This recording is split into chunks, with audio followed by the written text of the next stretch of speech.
Subhanahu wa ta'ala menjaga Al-Quran dengan menanamkan pada diri sebagian orang, menggerakkan hati sebagian orang-orang tertentu untuk menghafal Al-Quran. Berarti ini memang bukan perintah dari luar, bukan Allah Subhanahu wa ta'ala hafal Al-Quran, tidak, tetapi ada perintah dari dalam seorang hamba yang telah dipilih Allah untuk menghafal Al-Quran. Makanya banyak orang-orang yang kita lihat, ada orang melakukan berbagai macam cara untuk bisa menghafal Al-Quran. Kenapa? Bukan perintah dari luar, tapi perintah dari dalam dirinya.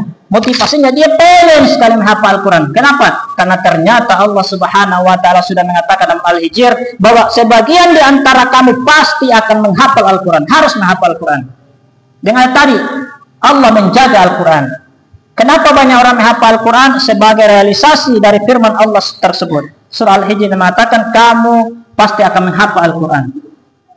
Kenapa? Karena Allah jaga Al-Quran. Seperti ini Allah menjaga Al-Quran. Ditanamkan dalam jiwa setiap orang-orang yang dipilih oleh Allah untuk menghafal Al-Quran. Dan sekali lagi bukan tidak ada ayatnya. Ada ayatnya, cuman orang tersebut tidak paham. Jamaah dirahmati Allah Subhanahu wa ta'ala. Kita barangkali melihat di televisi ada program hafid cilik, karena ini sebagai bukti adanya orang yang menghafal Al-Quran itu juga sebagai bukti bahwa Al-Quran itu benar. Karena sekali lagi sudah sering kita bahas apa yang dimaksud dengan benar. Kita selalu mengatakan saya benar, tapi apa kriteria benar? Apa yang dimaksud dengan benar? Islam agama benar, apa artinya benar? Benar menurut kesepakatan kita bersama, kesepakatan dunia. Meskipun ada orang-orang ahli filsafat yang masih menolak, benar itu adalah persesuaian antara pernyataan dengan kenyataan, sinkronisasi antara laporan dan fakta yang di lapangan.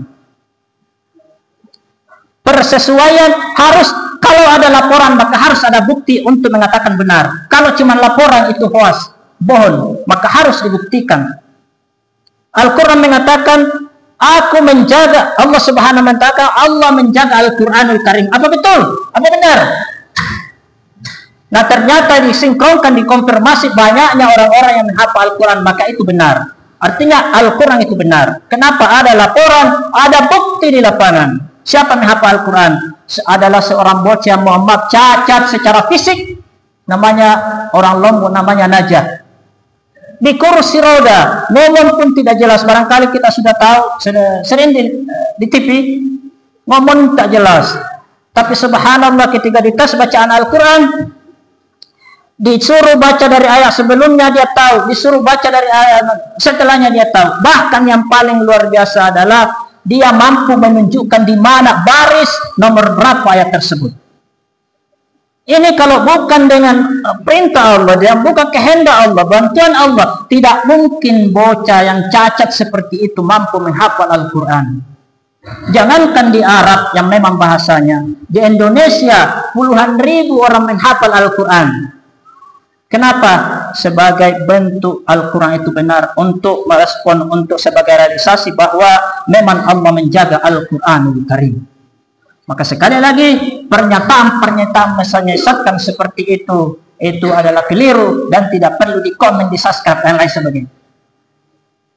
Jemaah dirahmati Allah Subhanahu wa ta'ala, pun melalui mimbar yang mulia ini, saya sebagai pribadi berucap mohon maaf lahir batin barangkali ada ucapan ataupun perbuatan kami yang khilaf keliru.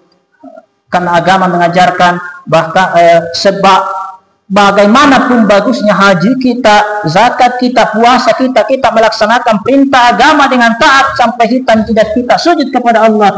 Tapi kalau Anda punya kesalahan, pernah menyakiti hati orang lain dan tidak pernah meminta maaf, maka segala amal baikmu ditolak oleh Allah Subhanahu wa ta'ala.